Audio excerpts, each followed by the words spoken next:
wanted to talk about today was gratefulness. Gratefulness, thankfulness, they're kind of the same side of two different sides of the same coin, however that saying goes. And that's kind of what we wanted. You've never heard that? Two sides of the same coin? I have to explain the jokes to you now? Anyway, so that's where we're going to start today. And I think the verse that I wanted to pick out was Psalms 95, verse 1 through 5. We'll read this in the Message Bible. And really just talking about gratefulness from the beginning. So I'll read this real fast and I'll have you react to that and, probably pepper you with a bunch of questions as always. So we'll go through this right now. It says, "Come, let's shout praises to God. Raise the roof for the rock who saved us." That was pretty good. I thought you were going to go Dwayne Johnson, The Rock. I know I can't do the eyebrow, but I can raise the roof. All right, go ahead. Raise the roof for the rock who saved us. Let's march into his presence singing praises, lifting the rafters with our hymns. And why? Why, you ask? Because God is the best, high king over all the gods. And it talks a little bit more about, on one hand, he holds up deep caves and caverns. In the other hand, grasps the high mountains. He made oceans. He owns it. His hand sculpted earth. It's talking about his greatness. It's touting God's greatness. And I like these verses specifically because it talks about his goodness. And it talks about his greatness, his omniscience.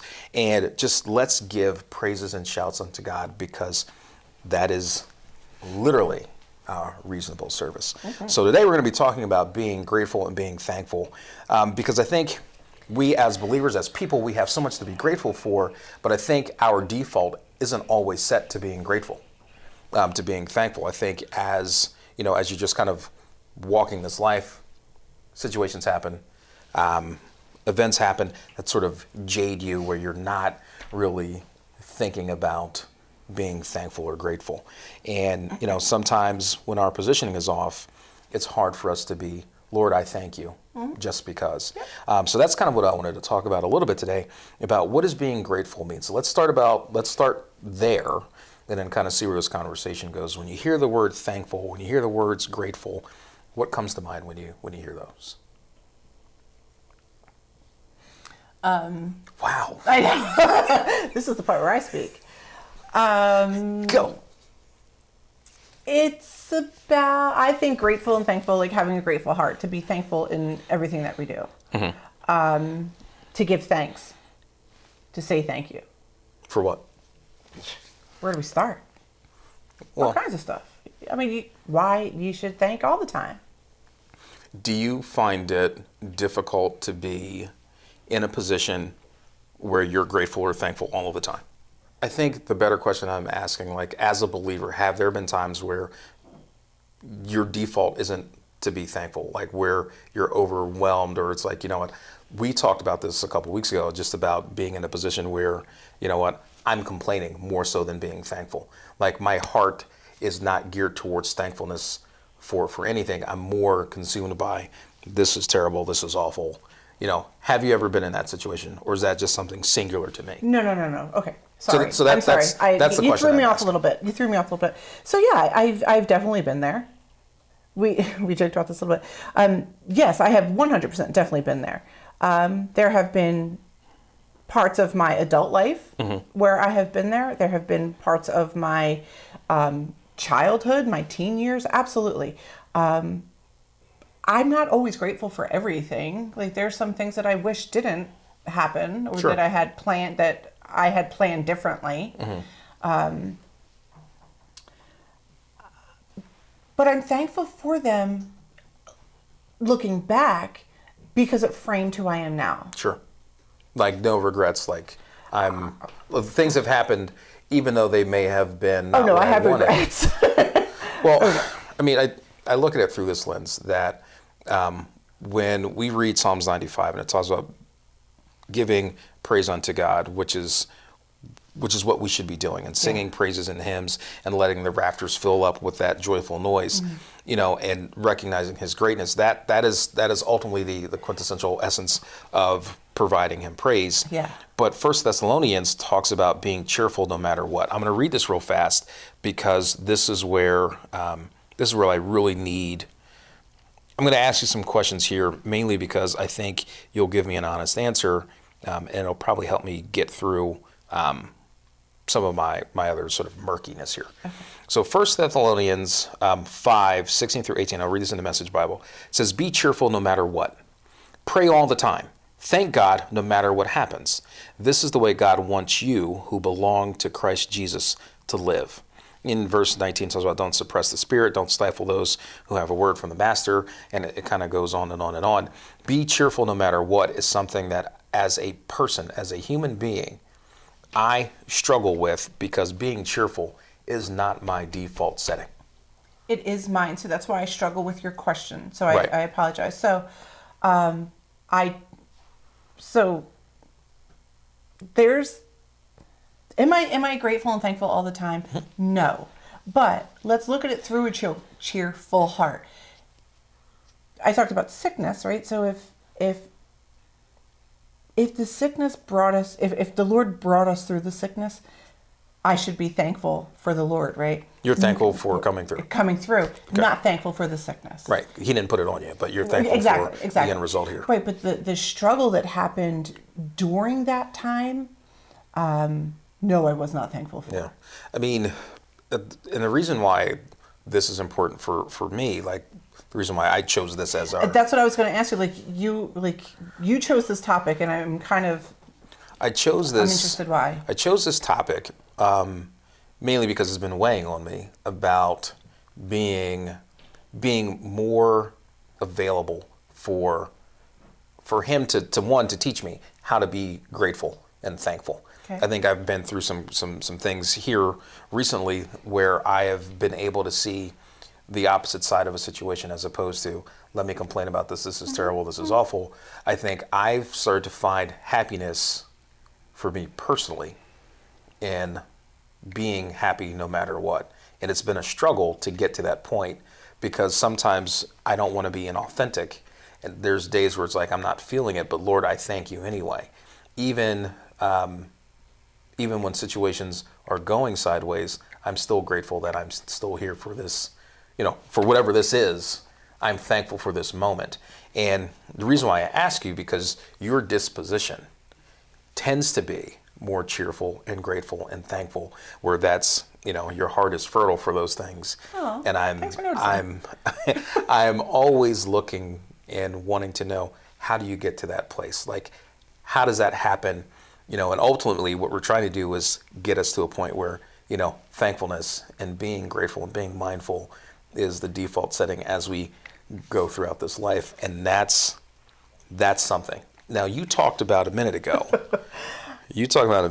that, yes, there have been some disappointments and, you may not have always been cheerful or thankful or happy.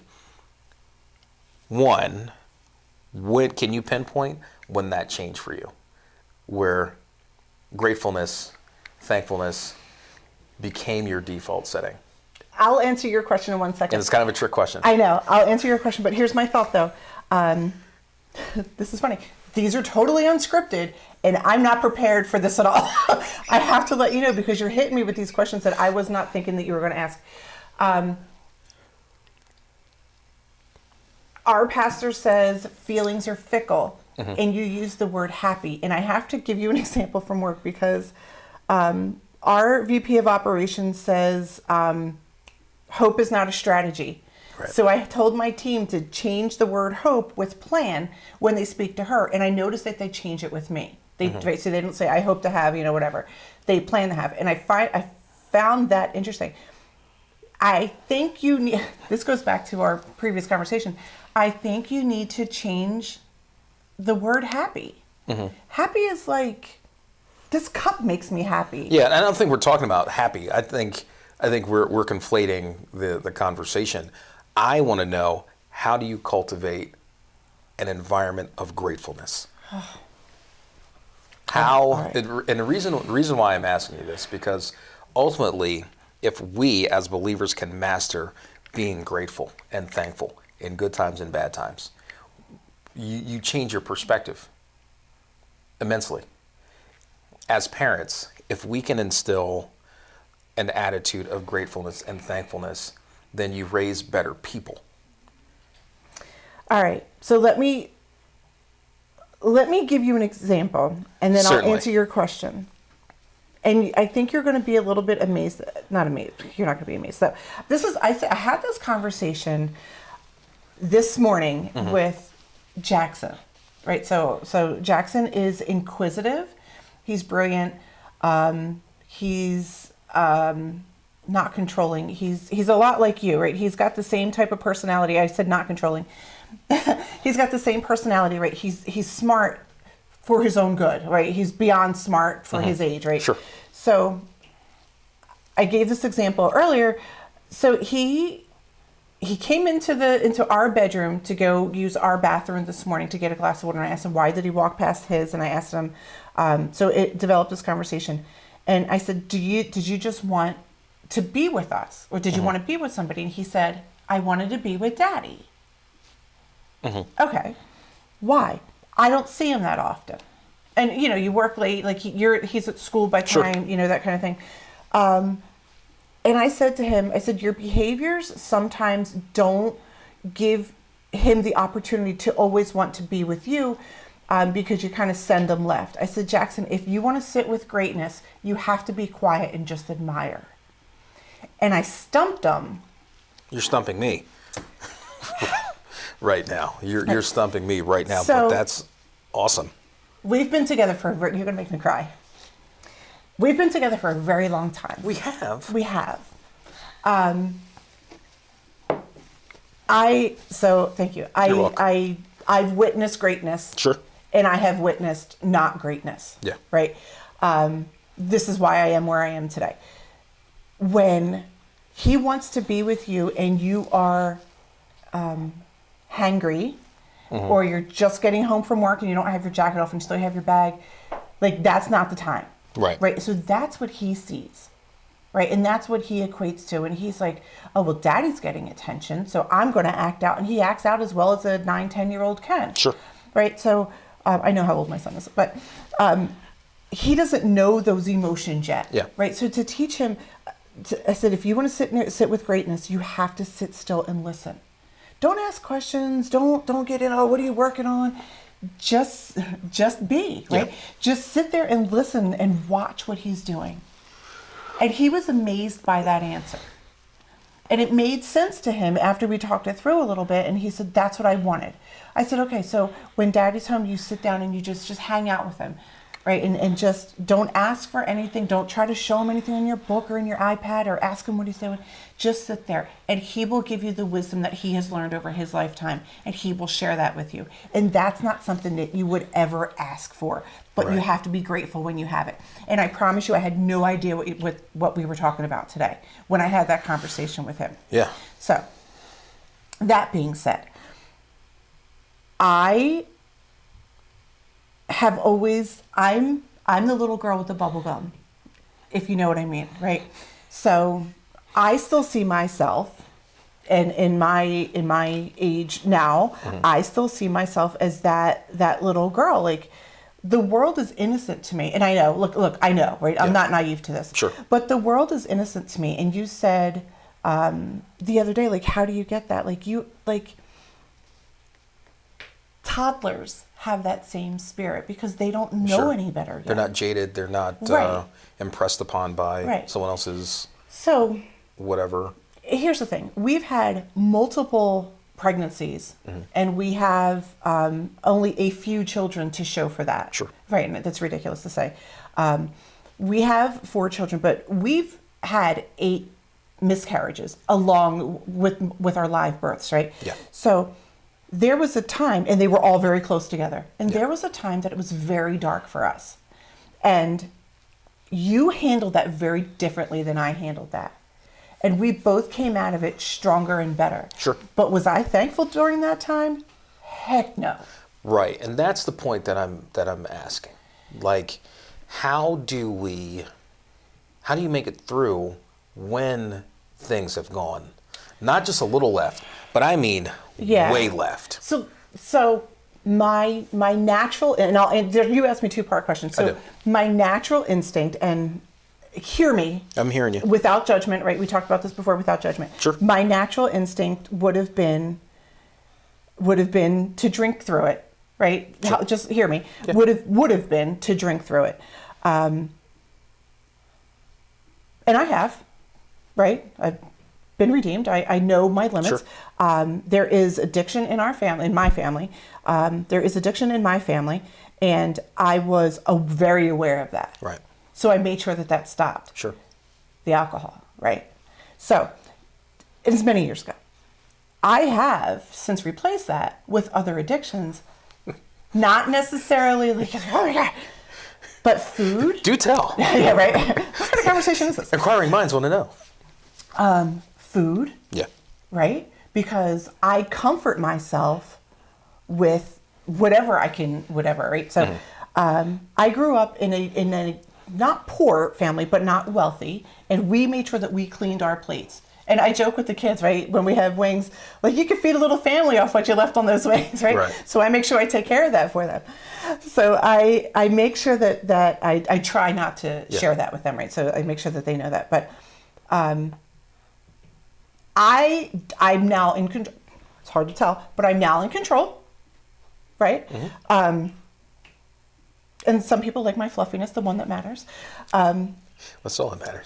But it's unhealthy, right? It's unhealthy. It's not the way I look. It's really unhealthy. So I'm making obvious choices for that. But anyway, I digress. Rabbit hole.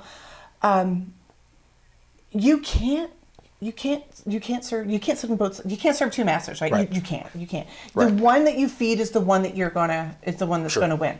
So when I realized myself years ago when we met. And when we first met, and I would ask you about church, I was like, it's really interesting. But when I gave my life to the Lord, I got there, took a long way. Right? When I gave my life to the Lord is when it changed. Right. But I'm still a Christian. Yeah. And I don't backslide. Well, you still live in the world, too. Yeah, exactly. Right. Like, stuff comes at you. Sure. And I don't want, and here's the thing. I am very thankful for my children, and they are fabulous.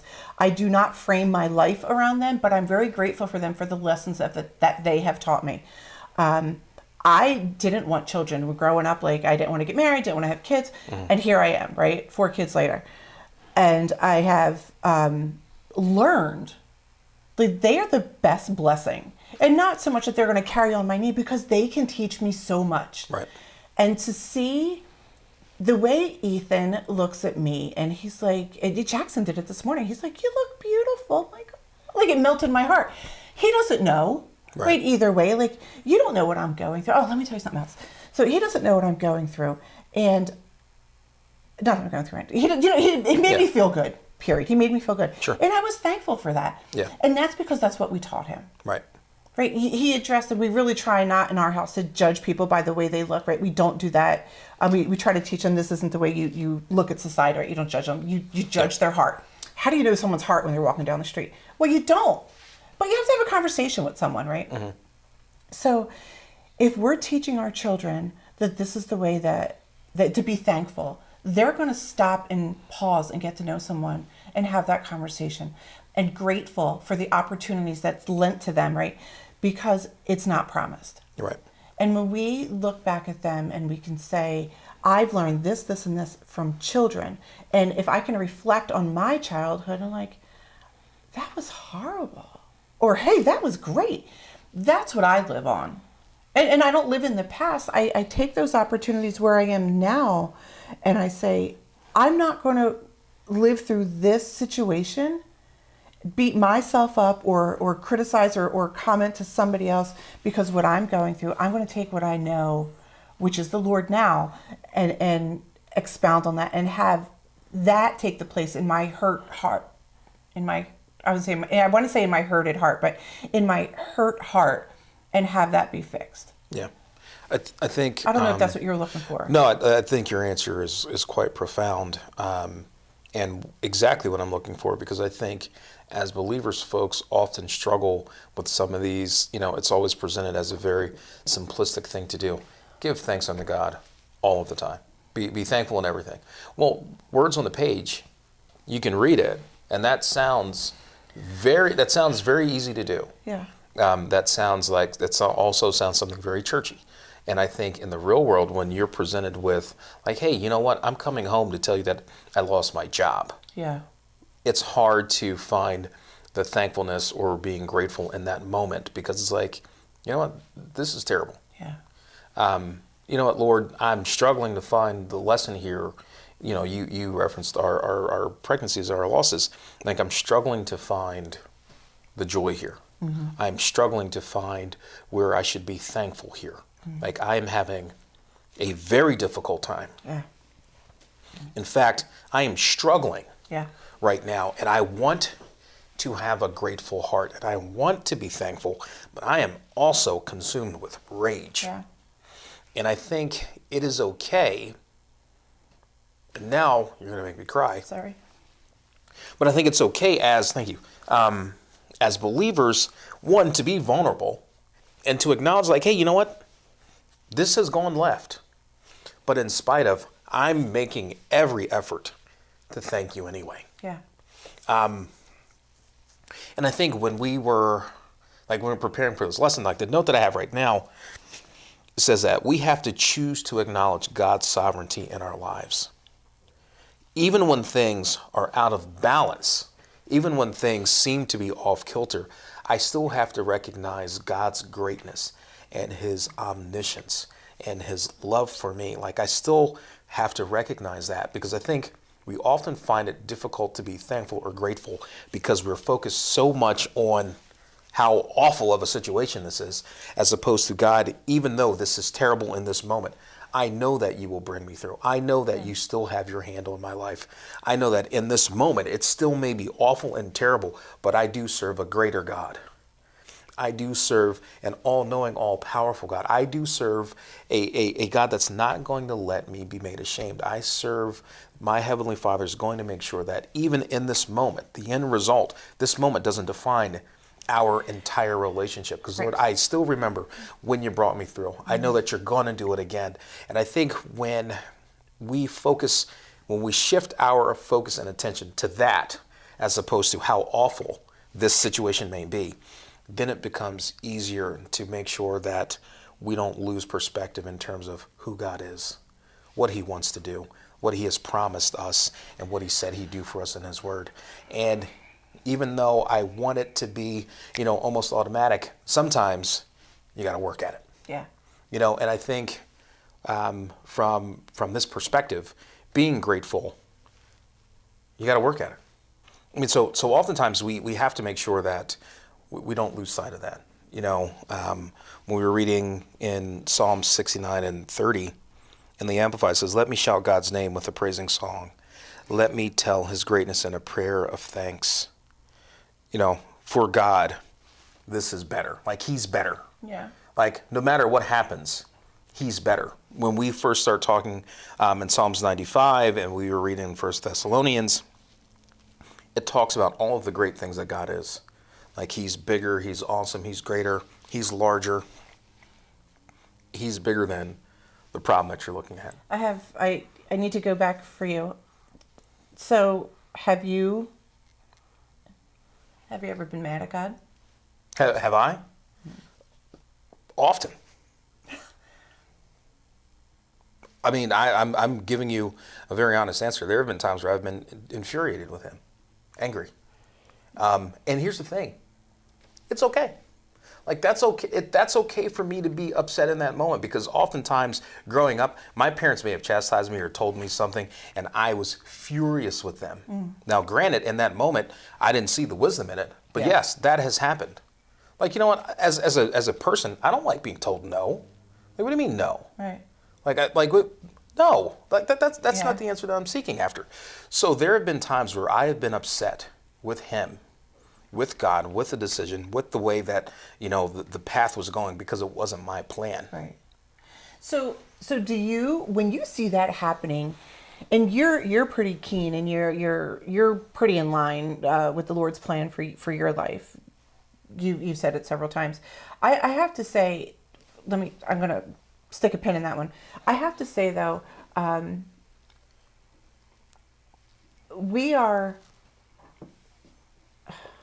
8 years, right? Because our youngest is 8 now. Yeah. And that still stings a little, right? We haven't talked about this in a very long time. Mm-hmm. And we'll tell like somebody in passing, we had, miscarriages or whatever, but we've never really spoken about that. And I it's funny that this is coming up again. I had a conversation with someone the other day, and we said that men handle things very differently.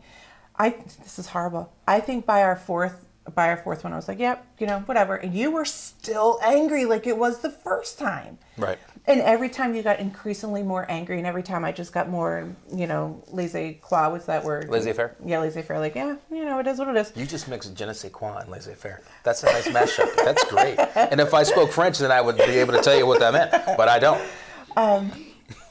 So we're just going to have, I was just okay with it. Like, Yeah. this is, we're not meant to have kids. Was it, were you tapping out at that point? So do you remember, I filled out the application and wrote the check for the deposit for adoption for Adoptions from the Heart. Yeah. And I was walking it to the mailbox, and I remember telling my dad this, and he's like, I knew I shouldn't have called you. And my dad was home, and he called me, and I went to talk to him. Yeah. And I never made it to the mailbox. Right. And then we realized that we were pregnant with Jackson. Yeah. And then that doctor let us hang out a little longer, and then here we are with Jackson. Yeah. And then that same doctor let us hang out, one day they'll hear the whole story, let us hang out a little longer with Ethan. Yeah. And that's kind of where we ended. But we were walking to the mailbox. See, the Lord uses people that you don't expect to use. And that's what happened. My dad had no idea what I was doing. Sure. Right, and called me back. So I never made it to the mailbox. Right. And then I'm, sometimes dim-witted and forgot about the check or whatever. I wasn't Yeah. feeling well. Obviously, I was pregnant, but wasn't feeling well, and never made it back out to the mailbox. Right. Right, and it's funny. In that moment, right, in that moment, I'm like, oh, here we go again. Right. Lord, all right, just let me know. Right, I just, and closed it off, because you asked, how am I still cheerful? And closed it off. Let me tell you, when I look at our children, Yeah. and I see you, Can't take you anywhere. Jeez. like, I'm so thankful for what we've been through to get there. Yes. Because the timing wasn't right. Because wherever we were 10 years ago, or how old's Callie? 14, 13, 12 years ago. I guess it would be 15, Now you're 16. going to do math too? Like, we weren't ready. Yeah. I mean, I think you're absolutely right. Yeah. And in that moment, when we were going through all that, like, it was devastating. It was earth shattering, and because I just knew that this was going to work, and and it was difficult. And I think, looking back at life now, it's those moments where we came out better on the other side. That in those moments where you get a little shaky, like, Lord, is this going to work this time? That's when that gratefulness piece starts to kick in. We thank you for joining us for service today. Before we leave, we would like to give you the opportunity to know Jesus. It's as simple as ABC. I accept God, and I acknowledge the sins in my life. I believe that Jesus died on the cross for my sins, and I commit my life to you. If you said that simple prayer, we believe that you've been born again. Welcome to the family.